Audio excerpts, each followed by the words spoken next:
Hi guys, welcome back to the podcast. I've been meaning to watch that. I am your host, Monica. We are back again. New week, new topic, new guest like we do every single week. And this week we have a very special guest with us today. Now, if you're a fan of Charmed, if you're a fan of any kind of 90s TV show like Buffy the Vampire Slayer, I know for certain you've seen this person on your TikTok. You have seen his lives come up before. You probably follow him. And why wouldn't you? He's hilarious. He's funny. He is so charming. He is so bubbly. And one of my favorite people to follow on TikTok on the platform. So I am very, very, very excited to be joined today with our very new guest. Everybody give it up for Galen. Yay! It's Galen. I completely forgot to tell you. Oh my gosh. Galen. I'm so sorry. It's okay. It's okay. I completely forgot to tell you that. All right. Thank you for joining us on the pod, Galen. You're so welcome. After that beautiful, beautiful introduction, I don't know if I can live up to that. My God. I was only the truth. You can live up to it. Don't worry. You're going to be great.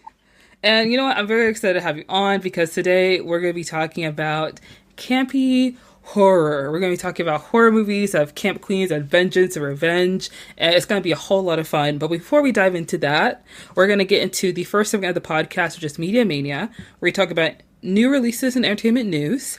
And as many of you guys know, Sinners is the hot new movie in the box office right now. It's doing amazing. It's directed by Ryan Coogler, and it's starring Michael B. Jordan, Haley Steinfeld, Wumney, oh my gosh, I always forget her last name, Jack O'Connell, so many people, so many amazing, great people. But what you may not know is that Ryan Coogler has his next project already in the can. Not in the can, but it's ready. He's ready to go. And his next project is going to be a reboot that was first announced back in 2023.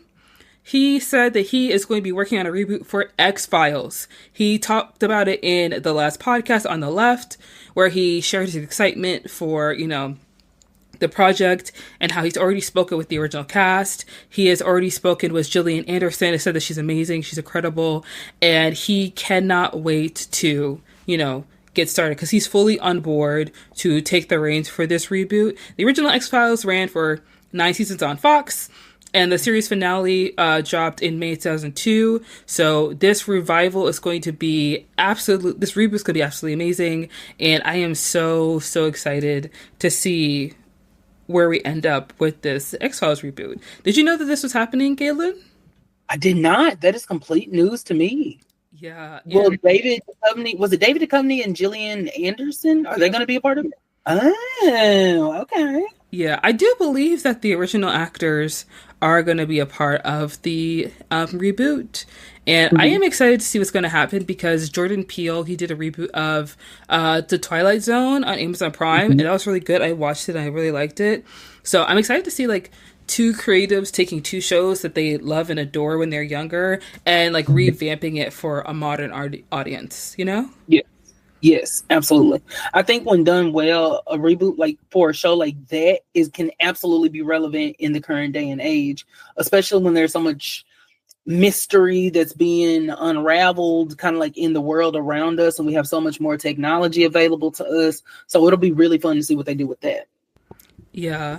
And I'm also excited because the U.S. government has confirmed multiple times that aliens exist, but it's obviously been a way to distract people from actual news that's going on because no one really cares about aliens anymore. It's not the 90s, when aliens was a mysterious thing that could possibly be there, and it felt so strange and otherworldly that people were actually scared of it. But now people are scared of what's going on currently in our country. Yeah. It's oh, aliens, girl, beam me up, Scotty.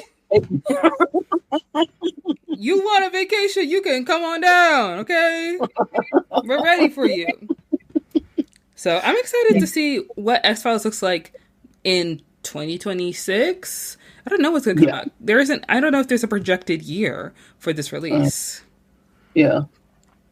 But I am excited to see how he's going to do it because Ryan Coogler is a very brilliant creative. Mm-hmm. Yeah. That is, and I still haven't seen Sinners, so but I have been hearing amazing things about it. So if that's anything like that, then it's gonna be perfect. Yes, and I actually am going to watch Sinners tonight. Mm-hmm. It's so crazy because everyone's been talking about the movie, and I have somehow avoided spoilers. Thank goodness, despite the fact that like everyone I follow on TikTok has been talking about this movie non-stop. So Mm-hmm. it's always fun to see someone that you enjoy as a creative take on a project that you see that they are really excited about and they really Yeah. want to do. And Yes. not only that, but like, reboots have mixed reactions. It Mm-hmm. really depends on which one you want to look at. And Ryan Coogler, being the creative that he is, being the mind that he has, I have complete confidence in his ability to Mm-hmm. make the X Files reboot something that is incredibly enjoyable to watch, because I think that Mike Flanagan is also working on a reboot as well, or he's working on something that was shelved for like Stephen King for Amazon Prime. So Okay. those are like two creatives that I really enjoy, really love. And Mm-hmm. even if they're working on a reboot, that does not mean that it won't hold some kind of creative value to Yeah. what they're making, you know? Yeah, absolutely. I'm not the hugest fan of reboots, I feel Mm-hmm. like, as a whole, for many different reasons.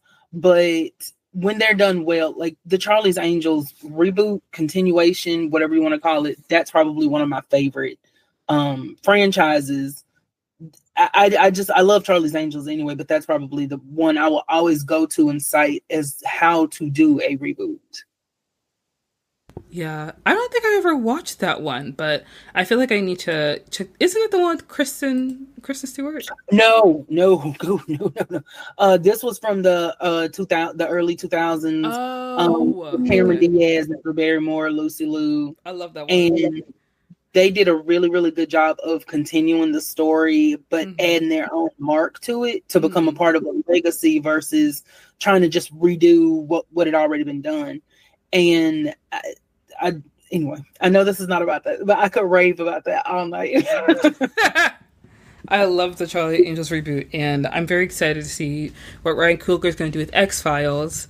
Yes. Speaking of space and aliens, as many of you guys know, the internationally known pop star Katy Perry made headlines recently as she went into space. She had a recent voyage with Blue Origin space flight, and the flight was intended to celebrate women's achievements, including an all-female crew featuring Katy Perry, Gayle King, and many other notable figures. And the whole journey, space flight, whatever you want to call it, has been deemed tone deaf, performative, and quite frankly, many people are not, very interested, pleased, or don't really care about the Yeah, fact that she went into space. And I think that Blue Origin is something that is like owned by Jeff Bezos.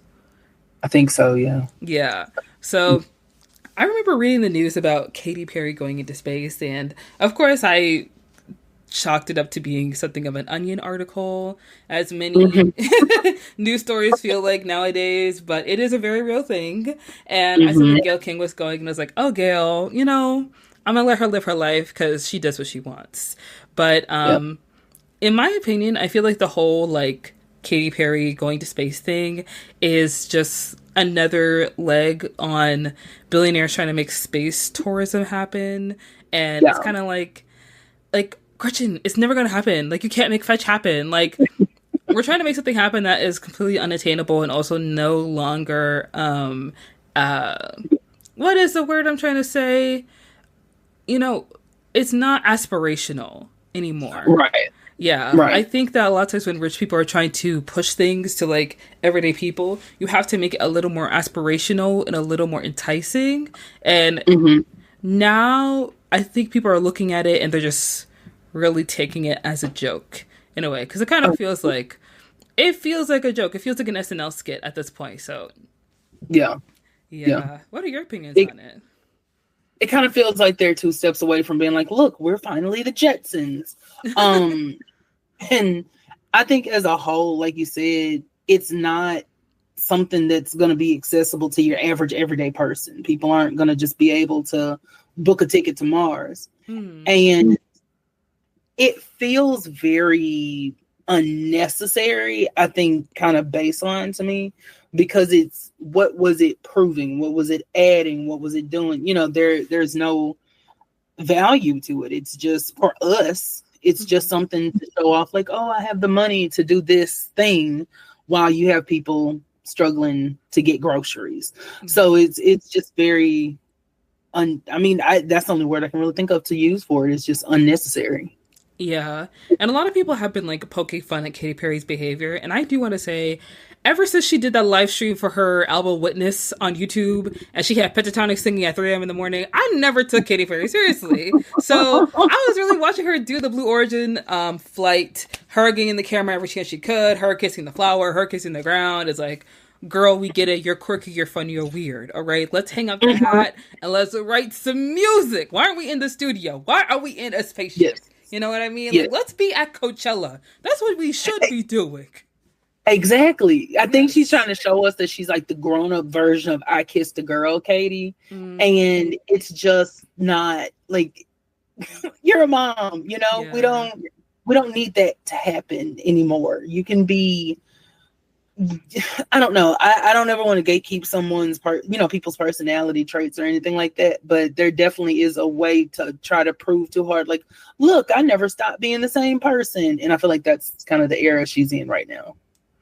But you are not the same person anymore. Like, a lot of things have changed. A lot of things have changed for Katy Perry. And I think that, going into space is just like another privilege that rich people get that is completely accessible only to them.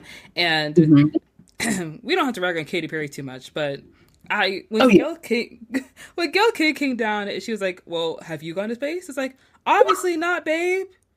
Obviously not, babe. Have you been in a Publix recently? I wanted to know what would happen if I said yes. If she asked me that question, I said, well, yeah, I have. Then what? What's the argument at that point? It wasn't that special. Let me tell you something. It wasn't that great. It wasn't that impressive. Don't know what y'all flexing for. Gail King, let me ask you a question. Have you pumped your gas recently, babe? Okay. Have you had to get down on your hands and knees and clean your bathroom floor? Queen. As much as I love Gail King and I respect all of her achievements, I really feel like her getting defensive over people being upset at her going to space, like, there are so many other things we could be defensive about. There are so many things we could go to bat about. There are so many other things you can get hurt over. Having a great privilege that everyday people do not have, and then you getting mad at those everyday people for being upset at you for flaunting your wealth, despite the fact that you are a news anchor and you know that this has been in the trend for a while, so maybe it would not be helpful for you to do that, and you get mad regardless. Like, babe, goodwill only goes so far. If people are mad at Oprah, and you are Oprah's best friend, so let's take that into account, Exactly. Maybe she thought that being like a pioneer. I really think that that's how she was acting. They thought that this was like I'm something. A pioneer of space people. It's not. It's pioneer not. Nothing. You're not, baby. I'm sorry. I'm so sorry, darling. This was a walking advertisement for Jeff Bezos showing his new, venture into possible space tourism. Like, we're unimpressed. We're uninterested. We don't want it, At all. No, sorry. I'm so sorry to the girls.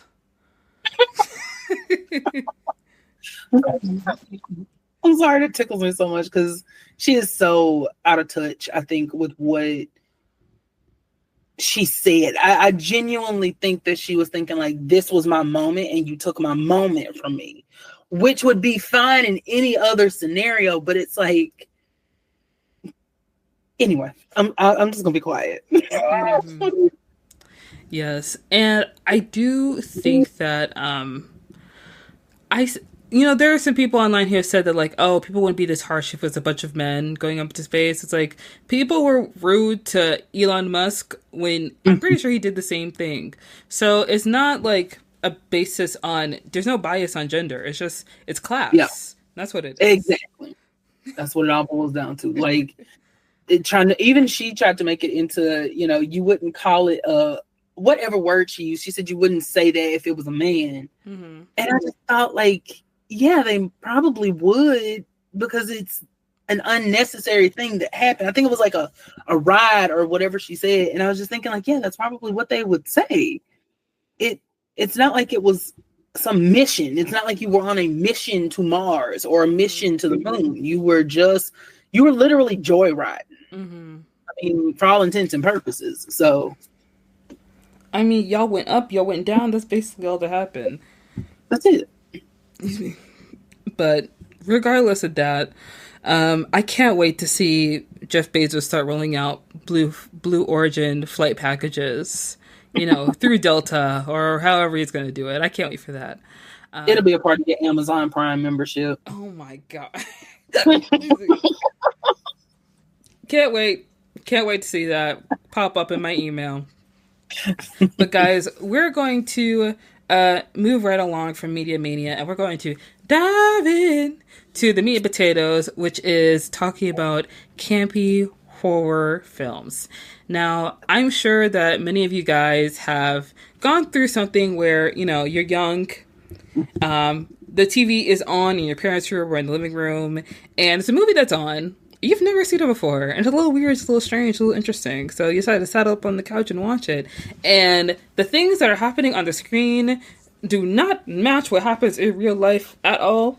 The way people's bodies are bending and dying and screaming is not it's not accurate. However, we're having fun.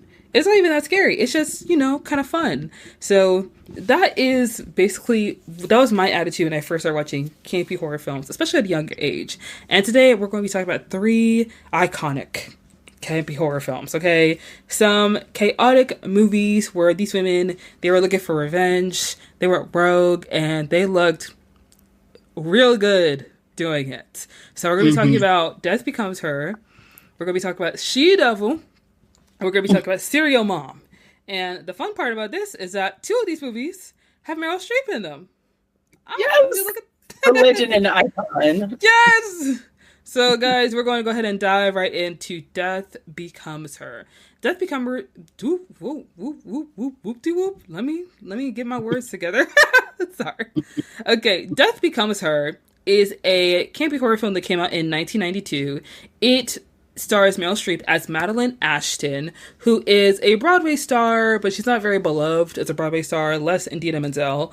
And Madeline Ashton takes her friend's husband, not really husband, fiance. Her friend is Helen Sharp, played by the amazing Goldie Hawn, and the husband is a plastic surgeon by the name of Ernest Menville, who's played by the impeccable Bruce Willis. And I just want to say, when I saw Bruce Willis sitting there, I was like, oh, look who it is. It's so crazy when you watch these old movies and you can point out who's who. It's like, oh my God, you're in this movie? Mm-hmm. And I love when they would step out of their kind of genre that they were known for. Because, the Die Hard movies, that's Bruce Willis. Yes. And it's so easy to kind of put him there and think about him in that way. So when you see him in this comedic role where he's just having fun and playing the complete opposite of his character from Die Hard, it just, set up for perfection. Yeah. Honestly, amazing. I oftentimes get Bruce Willis confused with Keith Sutherland, I think, who's the guy who did 24. Yeah. Yeah, okay. Okay. I know I shouldn't, but it's just because, I shouldn't do it. I shouldn't. But, there are times when, I remember when 24, do you remember those commercials for 24 on Fox? You will be watching some show, and then some random graphic will come up 24 premiering on Wednesday. Yeah. It's this show runs every day of the year. Y'all never stop promoting this show. I remember it clearly. Family Guy used to make jokes about it, oh, look, this is 24 graphic under the screen. There we go. Again. Yeah, I shouldn't confuse Bruce Willis for Keith Sutherland. That's not nice of me. But I digress. So the movie starts with Bruce Willis' character, Ernest, and Goldie Hawn's character, Helen, going to see Madeline at a Broadway show. And in my opinion, she is doing an amazing job. She is. the number is a little off because we're putting a lot of things together that don't go together, but all I ever remember is her sitting in front of the mirror going, "What I'm really made of," and I just remember like the drama that let me know that this is about to be a movie. This is about to be a film that I'm going to be like completely engrossed in. Yes, I absolutely loved her performance, and I feel like from the moment I saw her come down those stairs with those men, I was like, absolutely. I was like, why are you even leaving? Do you not see this a star in front of you? Like, and that's the thing, is it sets up so perfectly. I know we'll probably get into this, but I mean, just that opening scene does set up so perfectly that she is talented. She's just in a point in her career where she doesn't have something to be talented in, if that makes sense. And kind of that stagnation and that frustration is really, really evident because of Meryl Streep's performance. She makes you feel like Madeline is giving it her absolute all, but she's just not in a good production. Yeah, that's true. That's true. So Goldie Hawn's character Helen introduces Ernest to Madeline, and Helen is immediately like, stay away from her. Stay away from her. He's like, babe. As the Madeline Ashton test. It was so funny because like the way he jumped up and started clapping when she was done, I was like, oh, girl, you just lost your man. You just lost your man. She looked up like, are you for real? You're impressed by this? What? That was when she knew. She knew. Yeah, and then we both knew because, the next scene, they're married. They're married, and Helen is in a home with cats eating frosting? Lard. She was eating lard. Oh my gosh. I think it was like Crisco or something. It was, yeah. Oh, that's a terrible, terrible image to have. Wow. I do kind of hate that part. It's like the image that Helen would let herself go, and she's so depressed, and she's just sitting around eating this, and the cats have to eat, and she's being evicted. I didn't care for that, but at the same time, I was like, you know what? I am going to accept that this is happening because I have to get through the movie. It's the 90s, sometimes you just gotta like feel like just let the scene pass. Just let it pass. Yeah. Because sometimes I think for me it was kind of that underlying tone of like, if a man doesn't want you, then you just let go of yourself. You lose your value. Lose yourself, and then you become this huge ugly thing. If a man is not interested in you because he wanted someone prettier. So that was what I didn't, kind of that underlying tone, but I was like, whatever. Oh, yeah. I did not enjoy that, but I love the next scene where she's talking to the therapist and she's like, you need to let it go. You need to get over her. You need to squash Madeline's, your obsession with Madeline. She's like, squash Madeline. I'm like, no, girl. She's like, what? We're not listening. We're not listening, okay? I love when she's like, Helen, you have anything you'd like to discuss today? And everyone's just looking because they know what's going to happen. And then the people just start She ain't got nothing to say. She said the same thing every day. Why you calling her anyways? Let's just get through this. Never calling her. She says the same thing. Gosh. You just telling everyone's faces. It's like, we're crazy, but she crazy. She's like, insane. She needs to be here. For real. Right. Don't never let her get out of here. Up there with her little thing just squeezing, and I was like, "Oh God, cow! Let it go! I think my hand started bleeding. Yeah, her hand started bleeding at one point. I believe. I was like, "Girl, don't let it go down like that." Oh my gosh! God. So we pan over to Madeline Ashton, who is, living the high life in the plastic surgeon's mansion as they are married. I love how Madeline is just like booted up in the bed with all the things wrapped around her face. I'm like, yeah, girl, that looks about right. Because half the things I have to do to get ready in the morning, like, is exactly that. You get your gua sha, you do your neck, you do your skincare, you shave, you got to get all of it together. And then the doctor, who is straight up just like, is it awake? Like, sir, that's your wife. You're supposed to love her. And like the fact that the maid is low key kind of flirting with him and is like, "Oh, you're so cute." And he's like, "Girl, whatever." And then he takes a drink. I was like, "Wait a minute, is my girl trying to push up on him?" I guess she said, "Listen, Madeline don't know how to treat you, but I know how to treat you." Yeah. It's actually crazy because the maid isn't even like, I don't want to be rude, but like, girl, what are you doing? You're supposed to be working. Don't try to push up on your boss. Girl, you're clocked in right now. Exactly. Like, be serious. Be professional. Do the dishes. All right. Sweep the floor. Dang. Please.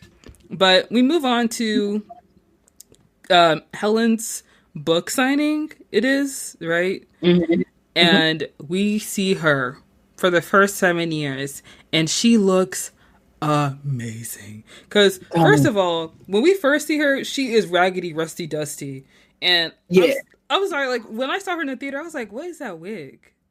Like the hair it's giving. The wig was giving dust mop. It was giving dust mop, dust rag, dust something. It was dusty. Pull that out the back of the closet, brush it out a little bit, and be like, "Put that on. It'll be fine. Don't lay it flat. Just put it on her.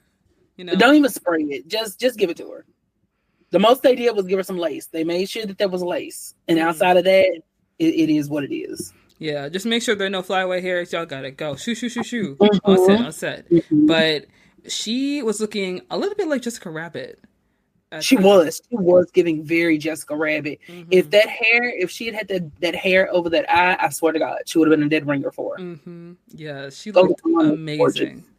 Yes. I do have to say, Meryl Streep also looks gorgeous throughout the movie. Like I don't feel like she aged all that much during the movie. No.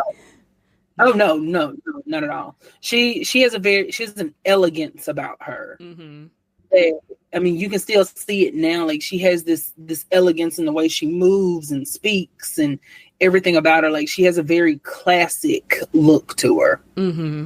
Yeah, it's this beautiful air of her, how she carries herself, how she, like you said, how she speaks. And, you know, the good doctor, sees Helen, and he is completely gobsmacked. He is completely shaken and stirred and poured and ready to be slurped up by her because she's all up on him. I'm sorry. She's all up on him, and she's just like, Ernest, like, girl, sit down.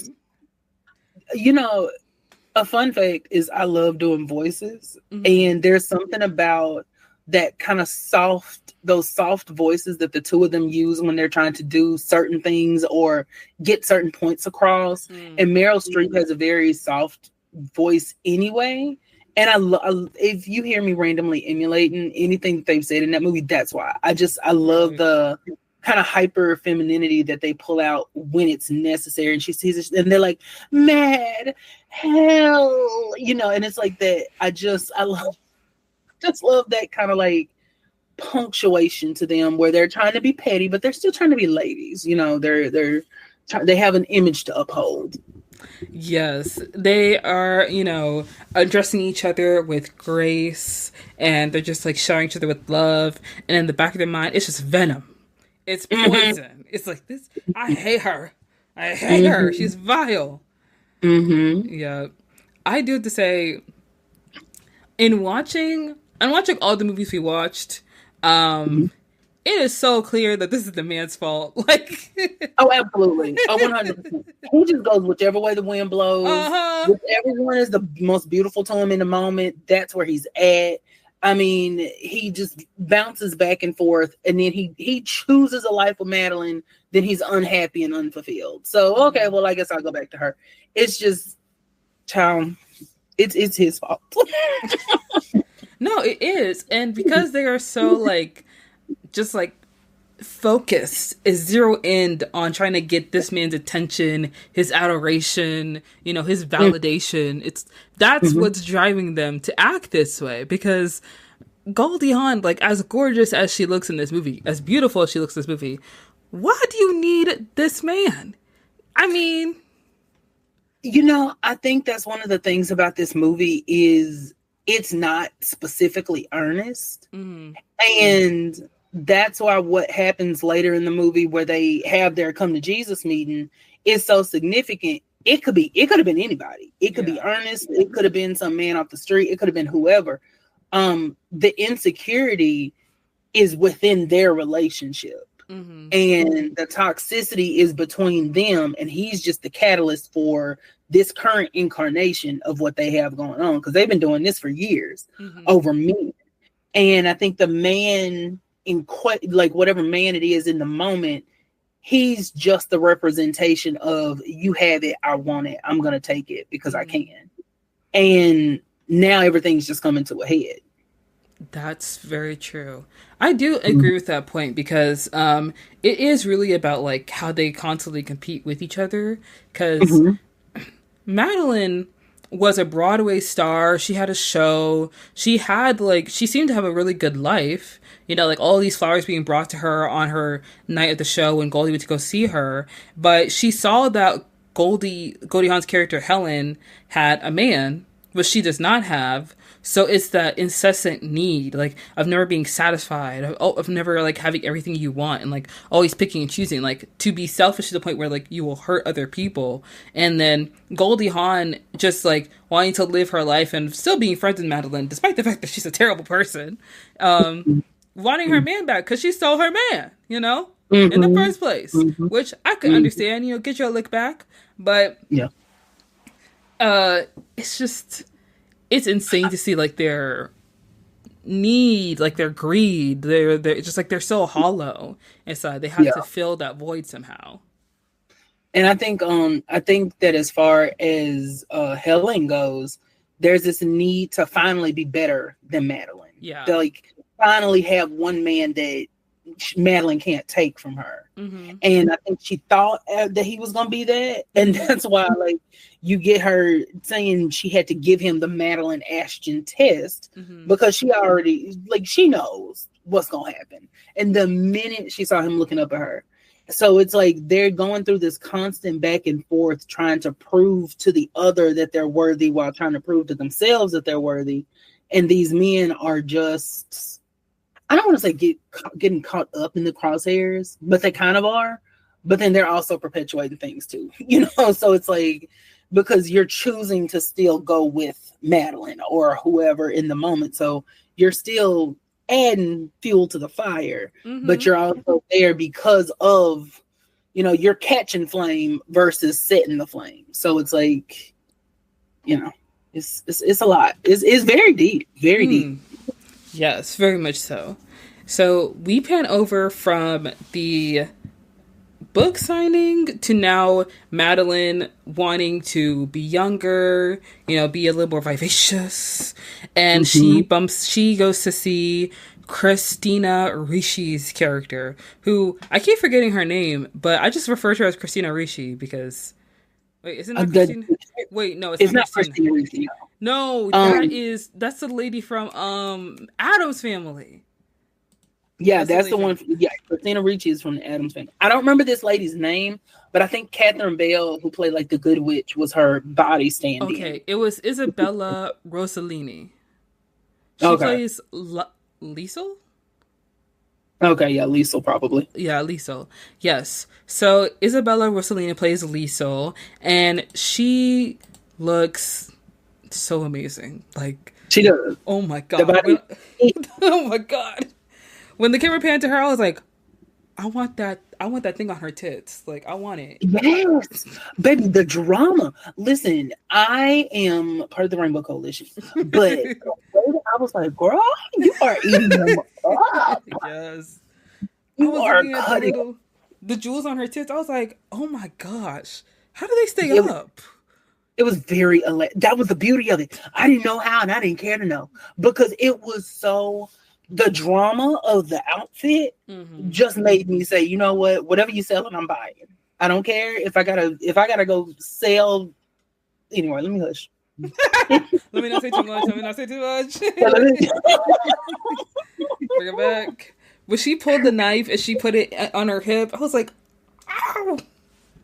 Hey, listen, it was such a good scene, and she just like I love that kind of like panther-like way she was moving. And then when she snaps Madeline like, ow, are you crazy? Like, it's just so, it's so funny because that scene is Madeline being extra with this beautiful like face and everything else, and then she's just like so big, and then Lisa, who's standing here in this costume, is just like, girl, you gotta calm down. You know, like I just love that juxtaposition of drama and then being dramatic. It's like I don't know. It was it's such a beautiful scene. I'm sorry. Go ahead. I totally agree with you. It is an amazing scene. And then when she's like given the potion, I was watching it and I was like, oh girl, this is the substance, you know? Yeah, yeah, that's what this is. Yes. It's so interesting how like there are multiple movies about Hollywood's obsession with youth and vanity and looking like the next hottest thing and fulfilling different trends. Like currently we're seeing I feel like we've been seeing a lot of different shifts within the culture, especially in fashion. Like fashion has currently gone from certain types of fashion have gone from like club wear and like more sexy clothing to now like conservative business casual wear, being a lot more like obsessed with attaining a certain body type and being like, you know, smaller, petite, and having a more clean girl look rather than like a more bold look that people have had before. And the constant shift in culture of having to kind of fit into whatever is most popular so that you can stay relevant. And then seeing something like Death Becomes Her, talking about youth and vanity and looking young and spry and beautiful, despite the fact that Meryl Streep looks gorgeous throughout the entire movie. Like, even when they're trying to act like she looks so old when she's with the surgeon, I'm like, no, she still looks good. She just looks a little tired. Like, put some Even when cream they on. exactly. Even right before this scene where she's going to talk to I think his name was Dakota, the boy, the young man.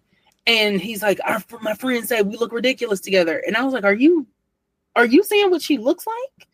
There's no way, you know. And it is such a critique and a really poking fun at how we see aging. And I think that's why you see a lot of 20-year-olds getting injections, because they're trying to preserve their face. Yes. So instead of getting to that, you know, fully grown up face, they're literally trying to put 20-year-old them in time. And it's like, it's not, you know, it's not healthy, it's not viable, and also like it shouldn't be normal. You know, the fact that a lot of people have the same face, you know, nothing against plastic surgery if that's your choice, if that's what you want to do, but like people have this obsession with looking gorgeous and youthful. And when Dakota was like, all our friends think we look weird together, I'm in my head, I'm like, okay, but who chased who? Who pursued who? That part. I think it probably was because her star was waning and she wasn't that relevant, you know. She wasn't Madeline Ashton anymore. Now she's Madeline Ashton, you know. So I think that's more what it was, but instead that's how he's expressing it. And Madeline, who's already gone through so much, is taking it in from that perspective, you know, that it's because I look like this that I'm losing him. And it's just, it's really sad. It is sad. But one of my favorite parts in the movie is when she takes the elixir, which is like so gorgeous and pink. Like beautiful. The bright colors of the elixir and then like the bright green of the substance. I'm like, oh my gosh, aesthetics, please. But when she takes the elixir and she like obviously like throws it back, and then Isabella Rossellini's character Liesel is like, now a warning, and she's like, now a warning? A warning? I already took your liquor. I already drank the like, thing. girl, I just drank this. This is in my body now. It's too late to go back. Like, maybe a warning beforehand, please.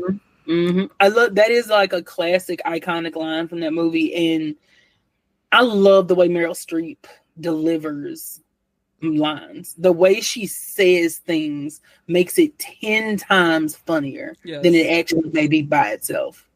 Meryl Streep should do more comedy. She should. I love her. Yes. I love her. Yes. So Meryl Streep, she heads home to her mansion, and there's somebody waiting for her in the wings, but we will get to her yet. She gets home to her mansion, and her man is there.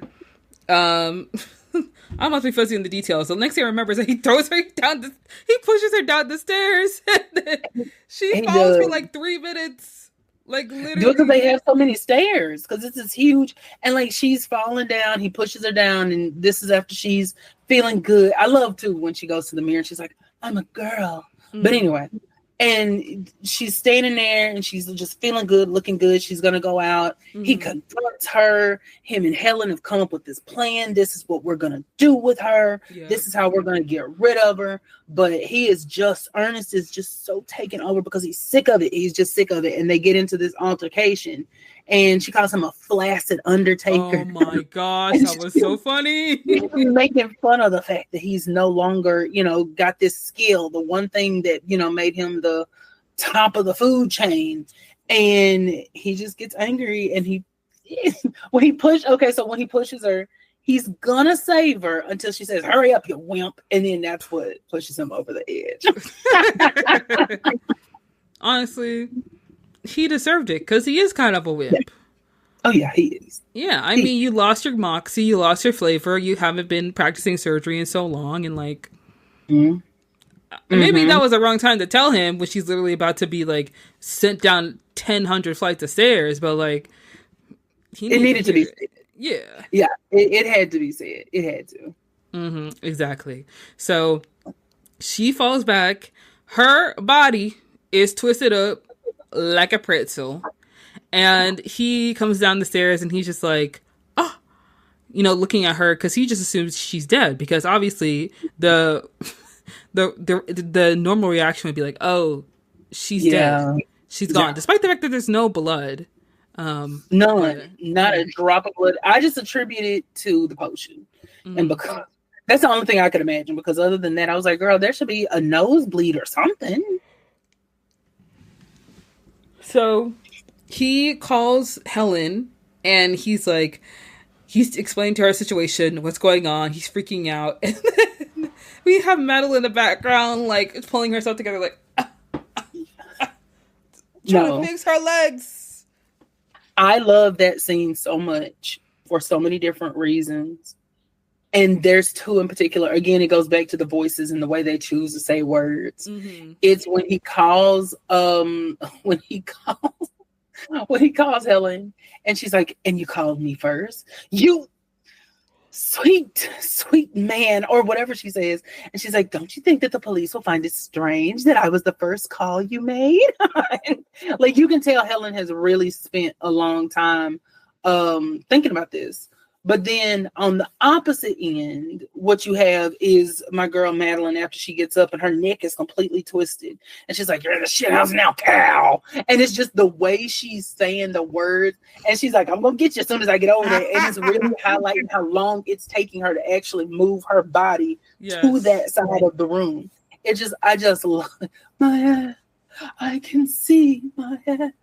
The whole scene. And then even the way Bruce Willis is like shrieking because his voice is not soft like that. Like, it's not high pitched. And he's just, shrieking to the gods. And I love it. Oh God, I love it so much. Yes. I have to say, like, throughout the rest of the movie, when, Helen reappears and they start fighting, it's hilarious to me to watch how the movie just like, the movie's just letting the audience know, hey, so guess what? They're both like, they're not human anymore. Like, yes, they're immortal. Yes, they get to live forever. Yes, they look young, but like, it's not all that it's cracked up to be. Because when, Miss Liza was like, oh, yes, take care of yourself, take care of your body, she really meant take care of your body, girl. Don't do nothing. Lay in bed still like the doll that you are because you're made of plastic now, girl. Like, no blood, no bones, no pain, nothing. That's it. It's funny to me how, like, he took her to the doctor and the doctor that was, like, working on her literally has a heart attack because he's like, and takes his drink real quick and then he's gone. And I love the way they show it because they don't really make a big deal of it, but they also show it. And it's like you get Ernest like running, trying to figure out what to do, and then he turns back like he's like, wait a minute, what was that? And he sees the man in there. The man is like, so you're telling me it doesn't hurt when I do that? Like, Just, girl, that is concerning. What's going on? baby, your arm is broken. Everything is broken. Be serious. Like, you should be screaming in pain right now. There is something Mm-hmm. off Mm-hmm. here. Mm-hmm. So the movie eventually like devolves into Helen and Madeline basically, fighting each other. Helen gets shot in the stomach, and there's a gaping hole in her torso because she also took the elixir. And Mm-hmm. Madeline at one point twists her neck around like it's a fucking dish towel. And puts it back together. It was so awful. She's like, just fix this. I love it. It's so interesting to see like how far people will go to stay young. And of course, like in the movie, it's overly exaggerated because it's campy horror. It's not meant to be taken seriously. It's meant to be poking fun at something that is like a serious topic, but it's also just like for the fun of it. It's meant to be chaotic and hilarious, but it doesn't stop the underlying message of the movie to be true. That like vanity is something that is fleeting, and it's not something that you should be chasing in your life or be holding so dear to you. Because I was watching the movie whole time they were fighting over the fact that like they want Bruce Willis, Ernest back. And of course you're right, like it could be any man, it doesn't have to be Ernest, but like it is Ernest because like he has the previous skill of being a plastic surgeon, so he could keep them young. And in my head I'm like, oh my gosh, this is so find y'all a new man. Find something Right. new. Learn how to do it yourself. Something. My God. Yes. But I would like to get your opinions on like what devolves from there after Dr. Ernest gets Madeline from the hospital, and then Helen joins the fray. I want to get your opinions on that part of the movie because I feel like that's when things like really ramp up. That's definitely when things get big. That's when the plot gets, unraveled, and what Madeline finds out about their scheme to kill her. That's what even leads her to shoot Helen in the first place. That part of the movie is just chaotic because you've got Ernest trying to convince himself that no, Madeline being here is some modern marvel and it's a miracle and it must mean that I'm meant to be with her. And again, we see him flip-flopping. He was just sick of Madeline. Now he wants to be with her because she's a miracle. And it's like, I think it shows just how pliable his mind is, that he's that easily manipulated instead of being scared. But then it also shows how cunning and really resourceful that Helen is, because she's like boot scooting to get, in there. Like she finds her way through the gates, things like that. She's in, the whole thing. And when she comes and she's got the shovels and she throws them down and she's like, where's the body, Ernest? And it's like she's sick of playing with him. It is time out for that. We need to go bury the woman like we said we were going to do in the first place, but you messed that up. And that part of the movie, when she shoots her and they're having their fight again, I think that's the part that shows me Ernest literally, before they figure out that he can keep them, like themselves, Ernest could be anybody. That was the part that really cemented that for me, because that's when we find out that Madeline, thinks that Helen's family thought she was trash. And, Helen was so upset because Madeline always took her men. And it's like, that's when you start to see that they pretty much trauma bonded from a very early age. And they just never knew how to break out of that cycle because they are friends. But it's like, look at where they got y'all. Instead of leaving each other alone, staying out of each other's lives, look at where you've ended up. Yeah, that's very true because Madeline and Helen both have such deep-seated insecurities and different things. And as a way to like balm the negative feelings that they have about themselves, they instead take from each other in a way, because they already have the relationship, they already know each other very well, and they already know, like, you're not gonna stop being friends with me if I take your man, and I'm not gonna stop being friends with you if you try to kill me, because, like, you're the only person I really have that I know so well, and even if we hurt each other to somehow heal ourselves or to help ourselves, we won't lose the connection, the friendship that we have, because in a way that's all that we have with one another, and it is very toxic to see. But I feel like it's such I feel like it does happen sometimes in, like, horror movies, especially campy horror movies, you know, because people love it when women are messy and, like, they don't, you know, they just want to act however they want to act. But we do start moving into territory where I don't remember which scene it was, but, like, Bruce Willis's character Ernest basically spray paints Madeline and, like, helps her look young again. And when it looks like they're kind of, like, scheming to keep him around just to keep them looking cute and looking fresh. In my head, I was thinking, like, Ernest, why are you looking a gift horse in the mouth? Take this opportunity if you can. You go from one lady to another, one lady from another. You can have both.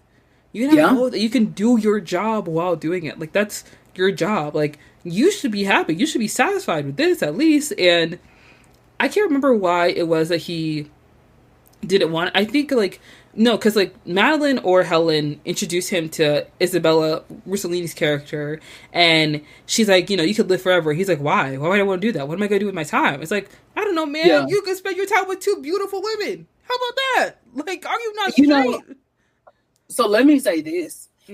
First off, they kind of low-key wanted him for, like, servitude. Like, they wanted him alive with them. They wanted her to give him the potion so that he could keep them young forever or looking good. And it's like, that's not really an existence. I will say this. I have never wanted to live forever. Immortality scares the mess out of me, because you're going to have to watch everyone around you die. Like, everybody. And it's not even just about watching the world change around you. It's about knowing what you had and what you lost.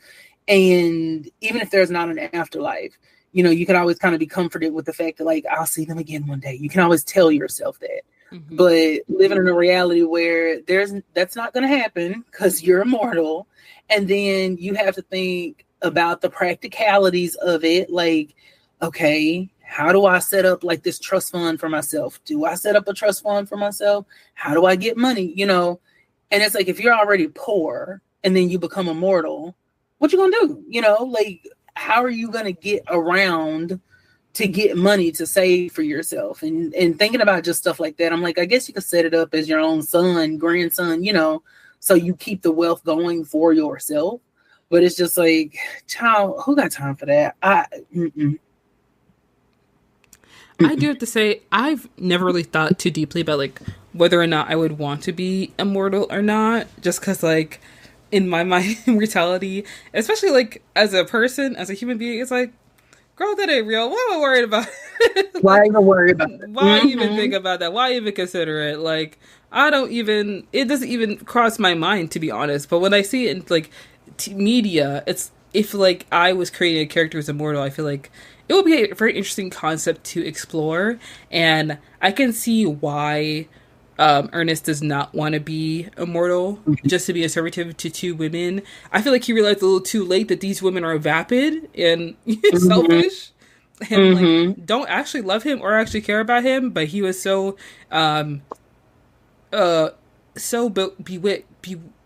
bewitched, bewildered, all of it by their looks, by their beauty, that he didn't even care that they didn't love him. Not for real. So, I mean, who cares really? But, you know, he basically says, no, I don't want to be immortal. He, with the craziest precision I've ever seen in my life, takes the dagger, her dagger, or a fork or something, and throws it at the light switch. Like, a perfect straight line. It's like, oh my gosh, this movie is killing me. I felt like that was like a callback to his action roots. Like, that was them trying to be like, look, he's going to do a little something. Because then we get out there on that ledge and he's doing all of that. I feel like they said, okay, we got Bruce Willis. We gotta have him doing something physical. Yes, yes. Yeah, we could give him a little stunt here and there near the end. There you Mm-hmm. go. Have your Mm-hmm. moment to shine, sir. Like that's the decades old opulence that I want to see. When she came out in that little, I don't know, that white thing, and it came down like Mm-hmm. this over her, I was like, oh my gosh. Mm-hmm. Baby, she was eating. I was like, how you hang that up in your closet? I How do you feel dry like she clean throws that? stuff away after she wears it once. I don't know why. I just Mm. feel like she wears it once and it's like I don't know what this is anymore. I don't care for it. I'm throwing it away. She does seem like, her character does seem like that person who Mm-hmm. only wears something once. Mm-hmm. Yes. But Ernest decides this is not the life I want to live. This is not what I want to do. When he was tipping back that elixir, I was like, well, I guess he's going to do it. And then he was like, psych! He fell down. He fell. When he started screaming, I was like, this movie is so deeply unserious. That is not how Bruce Willis sounds when he screams. But At all. it was so funny. And then we cut to, what is it, 30 years later? Yeah, like 30 something years later, which is so funny because 30 years later for them would have been like 2022. Mm. So we've already passed their 30 years later mark. But Right. yeah. 30 years later, we see his funeral. He's Mm-hmm. there, and Madeline and Helen are in the back. You know. Giggling, cutting up. Because, listen, when all you have is each other, all right? Mm-hmm. You got to make it fun some way. Yeah. You have to cherish the moments. You got to. Got to. So they're laughing. They leave the funeral, and they're still bickering. They're still fighting. I love the part when, like, Helen is leading back. She's about to fall down the stairs. Madeline's looking at her like, mm-hmm. And she's like, you know what? And she grabs her, takes her out with her. I was like, yeah, take her down. Yeah. Mm-hmm. And then they fall back and bust into pieces. And the only thing I've ever been able to think every single time I watch that part is like, okay, well, y'all have been exposed now because you can't put yourselves back together. Yeah. So now people are finna find y'all and be like, wait a minute, this is Madeline Ashton's head talking. What's going on? So it's like, I don't know. I always thought about that. I'm like, now y'all have exposed everything. Imagine walking at a funeral and seeing body Dead parts. bodies. Yes. Oh. I like, listen. I'd be like, this is what Ernest was talking about, the Walking Dead in Beverly Hills. And that's the thing, because, like, in real life, that would be a horrifying thing to come across. But in a campy horror movie, it is funny. It is hilarious. It fits into the plot. Absolutely. Absolutely. And it never even occurred to me until I was older that this was supposed to be like camp horror. Mm-hmm. It never occurred to me that this was a horror movie. Ever. Yeah. A movie that's like, not bad on purpose, but like it kind of leans into it. You know? Mm-hmm. Like, they're gonna live forever. They never age. It's like they're plastic. And let's make them into literal plastic. Mm-hmm. And the fact, though, that they die and their bodies are breaking apart, but because they're gonna live forever, they can't decompose. And it's just so funny to watch them navigate that, like how horrible and chipped they look. Because they've been putting on paint and doing this, but they're actually literally dead bodies walking around. It's funny. It's the whole thing is just ridiculously funny.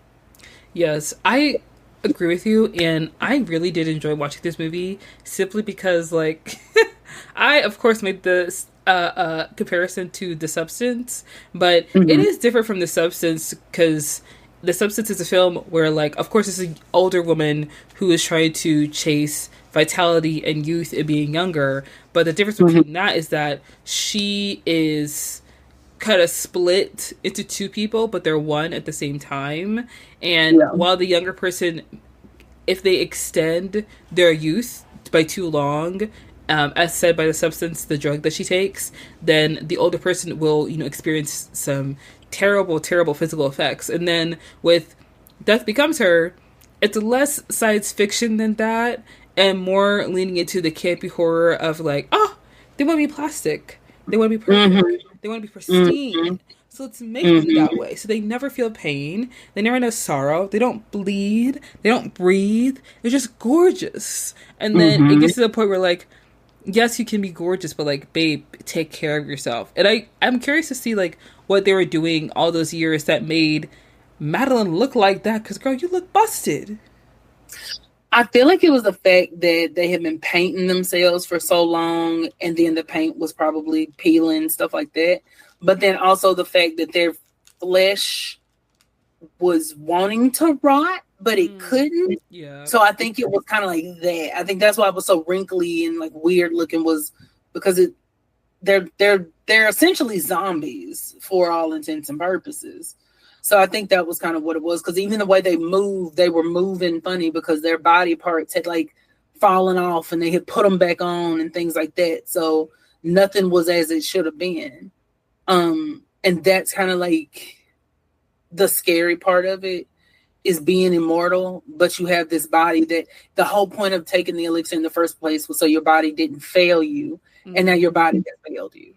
And you're going to be with it forever because of the choice you made. Yeah.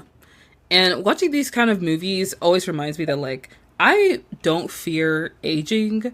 Because, like, me, I'm 27. Why would I be scared of aging yet? Like, I can worry about that when I get much older. Like, 20 years from now, maybe I worry about aging. But, like, to be honest, I feel like women look beautiful as they get older. And I understand, like, the need in the chase for vitality and, like, youth, you know? And it's not just women, it's men as well. But, like, for men, it's seen more as, like, a maturing in a way. Because they're given more leniency to be, like, a little immature when they're younger, and when they're older, it's like, oh, he's a gray fox, you know, he's a bachelor. But, like, if a woman gets older, she's, like, decrepit and dusty, you know, and an old hag, you know? So whenever I watch these movies, I always understand, like, the message and the meaning behind it, why people make these movies. But, like, I'll be watching the whole movie, and I'm like, Meryl Streep, you look so gorgeous, girl. You look good, put it down. Like, girl, you look amazing. Please stop trying to make yourself into some whatever. Like, you look great. You look good, queen. Mm-hmm. What are your opinion on, like, these kind of movies that focus on, like, vitality and aging? I think they're good commentary on the way the people view the world, and something that's been a fear for kind of as long as humans have existed. And really it's in our biology to think about age, because even if you look at animals, they take care of their young up to a certain point, then they have to take care of themselves. And it's all about that next generation, making sure that they have things that are going to get them where they need to be. Even animals evolve over time to better suit their climate. You know, over generations, they may develop gills, they may develop, you know, whatever it is, whatever feature is going to help them to survive more. So I think in humans, we've taken that notion, but we're selfish. And so, like, yeah, sure, I want you to be successful as long as it's not going to interact with my fame. And I want to be young and vital and be able to do this and that and be always at the top of my game. And I think it's not so much the aging that bothers celebrities. It's that notion that you can be replaced by someone younger. Because you're not, you know, even Goldie Hawn in First Wives Club, her character is moving from being this leading lady into playing the mom. They want her to play the mother in that movie. And I think that's another really good lens to look at aging in Hollywood, aging in general, you know, really always trying to find some serum or cream or this or that to eliminate wrinkles, or, you know, even with me, I'm 34 or 33. Am I 33? Yeah, I'm 33. I'll be 34 in June. I could not remember to say no. My God, you lose it. I'm telling you, at a certain point, you just stop keeping count, and you just like, or my hair, to me, now people say it's not, but like to me, at the top of my head, my hair is thinning, and I can feel that, but no one else can see that. And so I think that's the other thing, is like, you can feel the way your body's changing, and other people may not be able to see it. And we are internalizing that and knowing that means that's an indication that we're getting older. So that's what I love the most about this movie, is that notion of getting older, but also the fact that Madeline and Helen have to come to really accept the past so they can move into the future. Because I think that's so true, and it's something that a lot of people don't take the time to do. You can't always step into the future just because, oh, well, I think I'm ready. It's like, no, you got to deal with that stuff from before first. So, yeah.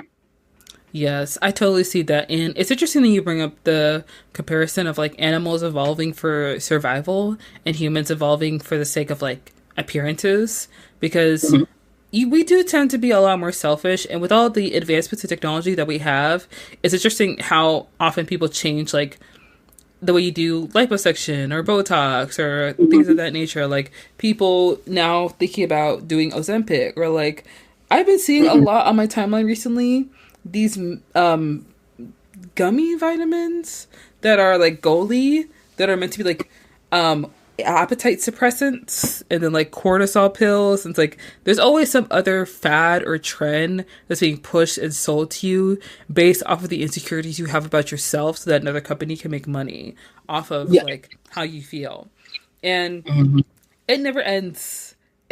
No, it goes from being Weight Watchers and Jenny Craig to, you know, Ozempic and liposuction. Like it's always been there. It just comes in different forms. Like people the diet culture around like the 80s and the 90s. My God, today you look at what people were willing to go through, and it's like, Jesus. Oof, it's a lot. But I love Death Becomes Her because I feel like it's a classic campy horror film. First of all, you start with a very extravagant musical number. Love that. The costumes, the hair, the makeup, the VFX with the body parts, and then of course like the violence. It all adds to the campy feel of the movie, and also makes it just like a fun watch, you know? Absolutely. It's so fun. It's so fun to look at. It's fun to quote. It has so many quotable moments. And I mean, you can just pick a scene and probably name a line from it. It's that good. Yeah, I love it. And we're going to dive right into our next movie, which is She-Devil. And this movie, I'm going to be very honest with you. When I started watching it, I was having fun and I was enjoying it and I was liking it. I did not finish it just because, like, I got so sick of that man. Bob is very infuriating. Every time he opened his mouth, I was just like, you are garbage. You're nothing. I think that's what kind of makes it worth it in the end. You know, like when you see the end of the movie, and I won't give that away until we get to it, but that's what makes it so worth it, because it's just like, you've watched him be a jerk this whole time, and then you get to the end and he gets his comeuppance, and you're just like, yes. Yes. So let us begin with She-Devil. This movie is centered around Ruth Patchett, played by the amazing and hilarious Roseanne Barr. She is an overweight housewife whose husband Bob, I think he works in publishing or something like that. I don't know. I think he's an accountant. He's an accountant. Okay. Ruth and Bob go to a dinner party for Bob's work, and Bob meets the glamorous romance novelist Mary Fisher, and they immediately fall in love. So from the moment they meet, like when he and her are like, when Bob and Mary are like walking around the party and like arm in arm together, I'm like, this is not the prom, sir. You have a wife and kids. Exactly. Also, it is unprofessional to start flirting with a client at a dinner. Like, wait. At the dinner party, yes. With your boss around? Yes. With your wife around? Like, be serious, my guy. And then he's giving her a ride home, and he puts his wife in the back seat. I would have been pissed. I'm sitting in the back seat of the car that I also pay insurance on. I don't think so. We didn't have to fight. I'm sorry. Also, why are you giving this lady a ride home? Get her a cab. How'd she get here? Yes. Thank you. She don't have a driver. Anyways, he drops off his wife Ruth at the entrance of their neighborhood. And from that point, I was like, oh, Ruth, what are we doing? Because he doesn't come back until the next day. And so, Yeah. honestly, I would have been on the phone with the divorce lawyer, and I'd be like, listen, my Yeah, husband's that a was. dirty, lying, cheating dog. Mm-hmm. I need you to draw Mm-hmm. up these papers now. I'm leaving. I'm leaving. And I'm not taking these kids with me. He can raise them. That part. But I feel like I know we can like go through the whole movie and the whole plot and everything. In my opinion, when I was watching the movie, I was just watching and I was like, Ruth, Yeah. let's level with ourselves here. Yeah. Your Yeah. husband, is this the first time he's cheated on you? Is he what? You know it's not. I feel like Bob had probably cheated on Ruth 1,000 times. I there's no way that was his first time. That was probably the first time he got caught up like that, but that could not have been his first time. Especially because he's an accountant, and accountants have really boring jobs. But like, he was like, "Oh, I have to do late nights. Oh, I have to go to like San Francisco for a conference." What accountants conference are you going to in San Francisco, sir? Thank you. That part. So I really do feel like this is not the first time he cheated, which is why when Bob dropped her off at the entrance of the neighborhood in the beginning of the movie, in my head I was like, okay, either he doesn't treat her right already, or this is a pattern of behavior where she has taught herself not to look too deeply into it because she's married, she has kids, she has to be a good wife and do what she's supposed to do because the status quo, gender rules, blah, blah, blah, blah, blah, whatever. But when I think when his parents come to dinner to like see them, and the daughter is like, Daddy, are you going to be staying home tonight? Are you going to be sleeping somewhere else? It's like, yes. I was like, oh my God. Because he's full on in his affair with Mary at this point. And he is looking for any reason to leave Ruth. And that night just so happens to be his little golden ticket to finally leave the house. When he tells his mama, I only married her because she got pregnant, I was like, I could not believe it. I could not believe it. It was gag worthy. He said, you guys told me to. It's like, you can't make your own decisions. When she tripped and dropped the stairs, it was just so much happening. The whole thing, it was just like so much. And that would have been a night that broke me. It would have absolutely been a night. And it did, actually. So I was like, well, hey. Hey. I do want to say, I feel like with men like Bob who fall into like marriage and monogamy because they have to, grow a pair, live your life. You know, I think I know that's when this movie come out, the 80s.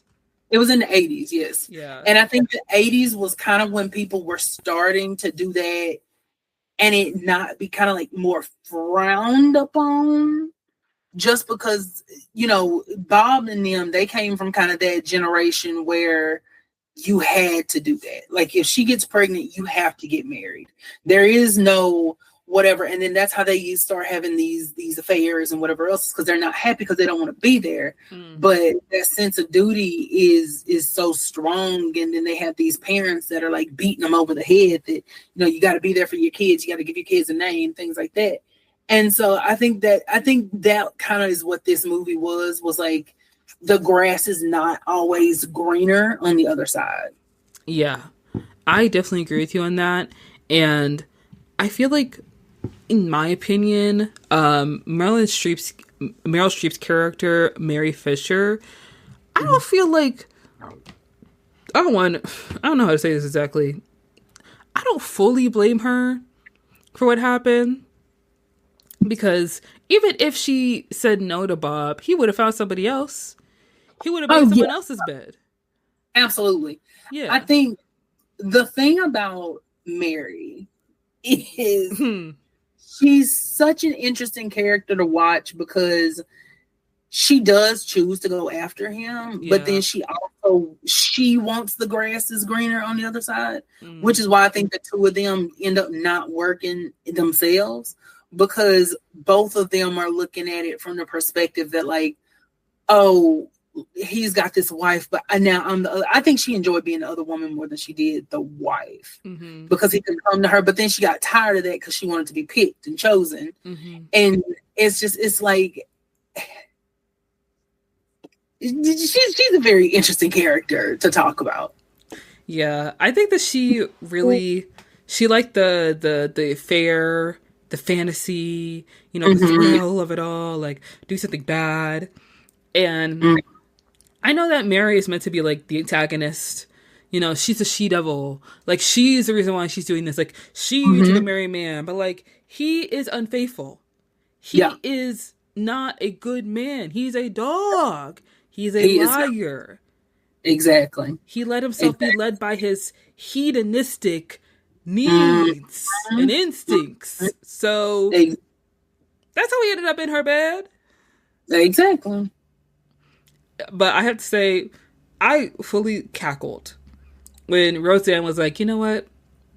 I'm going to ruin his life. I'm going to destroy this man. I'm going to make him wish he was never born.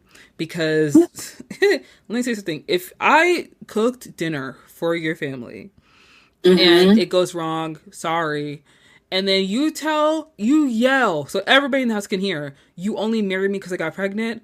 Oh my gosh, you're not leaving the house anymore. And if you do, it's in a body bag. That's it. That's literally it. I mean, I was like, girl, I don't blame you. When she wrote that list out, I said, write it out, girl. Write it out. Because now what I loved about it though was that she had the memory for that. Because I didn't remember what it said even now. I don't even remember what it said. I just remember it was like family, career, house, home. House, family, career, whatever. I wouldn't have remembered any of it. So I had to kudos, mama. But it also probably came from trauma, but that's okay. You did what you had to do. When you're on a mission of revenge, you just like, you harbored that deep. That's true. That is so true. That is so true. So when she sends the kids away to live with Mary, first of all, I really feel bad for those kids because their parents don't love each other. They don't care about each other. Those kids are abandoned. Those kids are neglected. They are. You know what's so sad though? At no point do they ever seem sad about anything that's happening. Let me. Oh, I'm so sorry. I had to kind of. Oh, you're good. Okay. At no point do the kids get like super down. They just kind of are like, oh, we live here now? Cool. And then that's it. There's never a point where they're like, I miss her so much. Oh my God, I'm so depressed. And at first I thought that was kind of like, it was sad that they didn't even miss her like that. But then I realized these are kids who are probably used to their parents fighting 24/7. So this probably is like a paradise for them. Like, I don't have to listen to them arguing. I get a chance to be in this mansion. I can listen to my music. I can play video games. And that's what I'm going to do. And that's what I'm going to focus on. So from that perspective, I was like, yeah, these are just hurting children who are kind of making the best of a bad situation. Yeah, these kids are just trying to take a break because they are just in the midst of all of this chaos and all of this drama. And if their parents were normal people, a normal couple that loved them, then this, of course, would seem strange and out of pocket. But her dad has a pattern of behavior of being unfaithful and being neglectful and not being an actual present figure in their lives, to the point where the daughter makes a joke about him not even sleeping in the house anymore. Yes. Exactly. She has to call it out because she's like, this man do not be here. Not at all. Imagine trying to have parent-teacher conference and there's only one parent there and like, oh, is your husband at work? And then the daughter's like, no, he doesn't sleep at home anymore. We don't know where he is. Mommy doesn't seem to care. It's like, it would be like, I'd be like, but see, I'm messy, so I would be like, tell me more. How long has this been going on? Do you know where he is? Like, I'm just asking from like, as a concerned teacher, you make sure he's okay at home. Oh, look, I'm just checking in with you. I'm just checking in. Yeah. Does he have any special friends? Like, I would be so. Oh yeah, I'm sorry, I'm messy.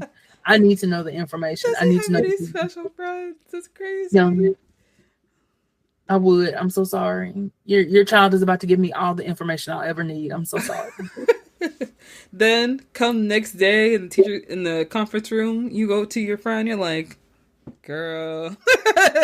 Girl, let me tell you what that Patchett child said Let yesterday. me tell you what's going on in the house. And who's not in the house. Now that's a tea. Mm-hmm. But now they're in Mary's house, and Mary doesn't want them in her house. Nope. She doesn't want them around. Mary wanted the man. She didn't want a family. Mm-hmm. Yeah, she wanted the family man, not the, not all that. Mm-hmm. So then Roseanne, I forget how she did this, but she got Mary's mom to come home. Which in my head, I'm like, for an retirement home, don't you have to sign them out if you're the? Oh no, it was very genius the way she did it. She found a job at the nursing home that Mary's mom was at. And she became friends with her. And then when she found out that the person who was running the nursing home didn't like bedwetters, she put some urine in Mary Fisher's mom's bed, and that got her kicked out. Oh, okay. Yes. Oh, yes. Very good plan. Very, very good plan. My girl said, I am putting this together. Mm-hmm. And then when the mama got to the house, she was spilling all the tea. Mm-hmm. She was letting us know that Mary Fisher was actually older than she said she was. She had given a baby up for adoption as a teenager. Girl, she was spilling the tea. I remember when she she like revealed Mary's real age, and he was like freaked out. I'm like, aren't you older than her? What does that matter? That's another good moment of observation of the double standard. Like he's like, I thought you were 34.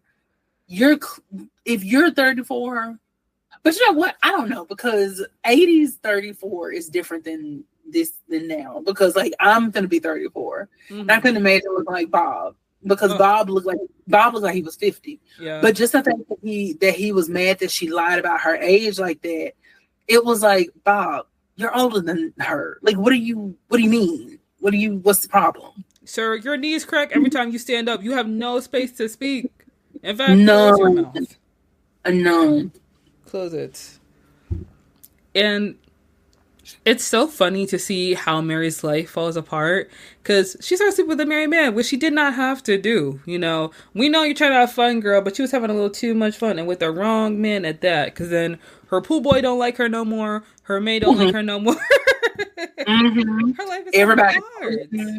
The life. I mean, everything is just falling apart, and you see her going on this journey from being like this romance novelist with this kind of whirlwind lifestyle to just being like, okay, let me slow down a bit. And then Bob realizes that he wants the whirlwind, like, you know, this girl is spicy. The girl is so flirty and fun. And now she is stuck at home taking care of his kids, and he realizes that he doesn't want that. Yeah, because he didn't want it with Ruth. What would make you think he would want it with you? And I think she thought because, like, oh, I'm pretty and I'm, beautiful. And it's like, no, that's not. He doesn't want a family. He just wants a, like you said, the whirlwind. He wants the fantasy. That's what he wants. You see it when he's flirting with that lady who's literally in traffic with him. Like, next to him, how he pulls up to her, like, sir, I was on the road. What are you doing? Look, sir, get out of your midlife crisis and please pay attention to the road. Oh my gosh. Okay. So I know that later on in the film, because I think I may have watched this film I definitely watched this film before. I think I may have watched it with my sisters when I was younger. I did rewatch it a few weeks ago, but I feel like I've been watching so many things back to back that like it all just kind of like lands together a little bit. Yeah, but basically afterwards, Roseanne, she starts her own agency, right? Yes, she starts an agency where she helps women to find jobs and things like that, which is actually how she ends up getting Bob, because getting back at Bob. She has this young woman, Olivia Honey, and she installs her as like his secretary. He's the one she's the one that he looks up and down and is like, you're hired instantly when he sees her legs. And then they of course start an affair. But she doesn't know that Roseanne was his first wife. And she knows where all the bodies are buried. Like, she is very smart. She knows where like all the offshore accounts are. She knows how he embezzles the money from his clients, how he steals from them. Like, she knows all of the tea. And she goes in there because he fires her after she put Roseanne pushes her to kind of like talk to him about marriage and wanting more. And of course he's out of there then. So he fires her. And then as revenge, they go in there, they get the documents, send them to the FBI. And then of course he gets arrested. So it was a beautiful plan, if I'm being honest. Honestly, I enjoyed the movie when I was watching it. And I feel like watching Roseanne, also she blew up her house. I completely forgot about that. Yeah. She was putting like aerosol cans in a microwave. Yes. Oh, girl, I know you wanted it gone, but my God. I was like, is this covered under your homeowner's insurance? Like, what's happening? All right, like, are y'all gonna get money for this? Because the house look kind of raggedy. So what's gonna happen? I really feel like she was just doing it for the homeowners. She was like, let me give me that nice little check from the insurance company, and then I'm finna dip. Especially when you think about the fact that like she literally blew up her everything. Like the kids' pictures, everything is gone. Imagine that being your mom. Like, your parents fight all the time. They're arguing. Your dad doesn't treat your mom right. Suddenly your dad stops showing up at the house. He's not sleeping over anymore. Your mom doesn't even care. She's not even worried about it. She makes a dinner for his parents because that's going to make him come over. And the mom's like, oh yeah, this will fix everything. In your head, you're like, girl, you're delusional. And then he starts airing out all the dirty laundry. And then guess what your mama does? Blows up the house. I would just, because I don't know if the kids ever found out that it was her, but it's just like, girl, I love that. I can't remember if it's the daughter or the son, but one of them are like, but what about my tapes? And I was just like, I remember when I was little, when I watched this movie, I was like, her tapes, which is weird because I grew up in the 90s. So, 90s, early 2000s. So it was like, once I knew what she meant, I was like, oh, I guess she means like cassette tapes. Because like by then, CDs were the thing. So I was like, her tapes. And then I was like, oh, Lord, you just sit around listening to cassette tapes. Jesus, okay. Oh, okay. All right. It's funny to me how, obviously, like when you're writing a film, the main character's objectives and motivations are kind of what takes precedence, and the kids are just kind of like an afterthought. Like, oh, he has kids, like, because married men have kids. But these kids really, they're not even reacting in a way that kids would normally react to what is unfolding around them. Because if my dad disappeared out of nowhere and then my mom, the house blows up, I'm gonna automatically assume it's my mom, because who else is blowing up my house? Exactly. Yeah, the kids are definitely, they are sprinkles on top of a sundae. They're not actually a part of anything. They're just there. You could leave them off, and I mean, you could probably still have pretty much the same movie if they weren't there. You would just have to find a way to make Mary be more domesticated. And I think you could kind of achieve that naturally by just having them be married. But yeah, the kids are just there. Yes. And another thing I love about campy horror movies, like we said before, I feel like it's the over exaggeration or how dramatized everything is. Because Ruth learning that her husband's having an affair, in my mind, I feel like, girl, why don't you divorce him? Right. Why don't you just get an annulment? Kill him. Really, kill him. I mean, who cares? At this point, well, she didn't want him dead, I guess. I would have killed him. Like, oh my God. I mean, I don't know how else to say it. I would, kill him. To be honest, I see why she did all of that, because she wanted him to suffer. She wanted him to go through the pain that she experienced, and the fact that she had to spend all this time raising his kids, taking care of the house, maintaining so many things. And I feel like the movie was trying to paint her as someone who is like incapable of being a good housewife. She was obviously capable of something, She's obviously capable of many things. I think the fact of the matter is this: like, she was a young woman who had a bright future ahead of her, and she got pregnant, too early, and she had to get married, and she was forced into a role that she never wanted in the first place, which was being a housewife. Like, she didn't want to maintain the household, she didn't want to raise kids, she didn't want to cook, she didn't know how to do that. Like, you see how she formed the agency, how she's able to blow up her home, she's able to, expose her husband. Like, obviously, her intelligence and her skills are in different areas besides homemaking. Absolutely. Absolutely. I mean, she low-key was thriving after she got them kids away from her. So she should have just kept them. Yeah. Like, once she got him and them kids away from her, she was thriving. So I was like, girl, I know you want your revenge. And then at the end, when she gets the kids back, I was like, I wouldn't have wanted them back. Yeah. Because he goes to jail. He goes to jail. I would have just sent the kids on to be with their grandparents. And then I would just live my life. Mm.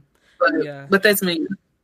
What? If I was in Ruth's shoes, let me say that. If I was in Ruth's shoes, I wouldn't do that. I would. What happens to Mary after? She gets glasses, which I know is so random of me to say, but she gets glasses and she still and she starts writing a book. I think it's called Love and the Rent Cycle, and it's a mess. Like, it's basically based on like the heroine of the story being domesticated and washing clothes. It's ridiculous. And she's signing books. She has calmed herself down a lot. And then Ruth goes to one of the book signings and then gets a book signed by Mary. And Mary kind of recognizes her, but doesn't at the same time. Mm-hmm. So she doesn't actually have like consequences necessarily. It's more that her career has now been affected because she doesn't write romance novels the same way. And of course, her and Bob get divorced. So, right. Yeah. Considering he's a Joe, that makes sense. Yeah. I feel like with Mary, her not remembering Ruth, it just shows that like she's used to living her life however she wants to. Although her life did change when like the kids came to the picture, the pool boy didn't mess with her no more, her maid didn't like her, and Bob was being raggedy. It didn't change her life in a way where she stopped being like vapid and being someone who was like selfish. Like, I liked her character because obviously I love Meryl Streep.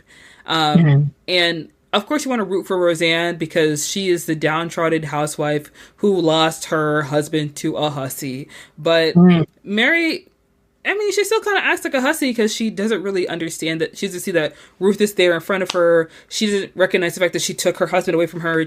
Recognize the fact that she like completely changed and properly like did do damage to Ruth's life for a time until Ruth was able to fix it.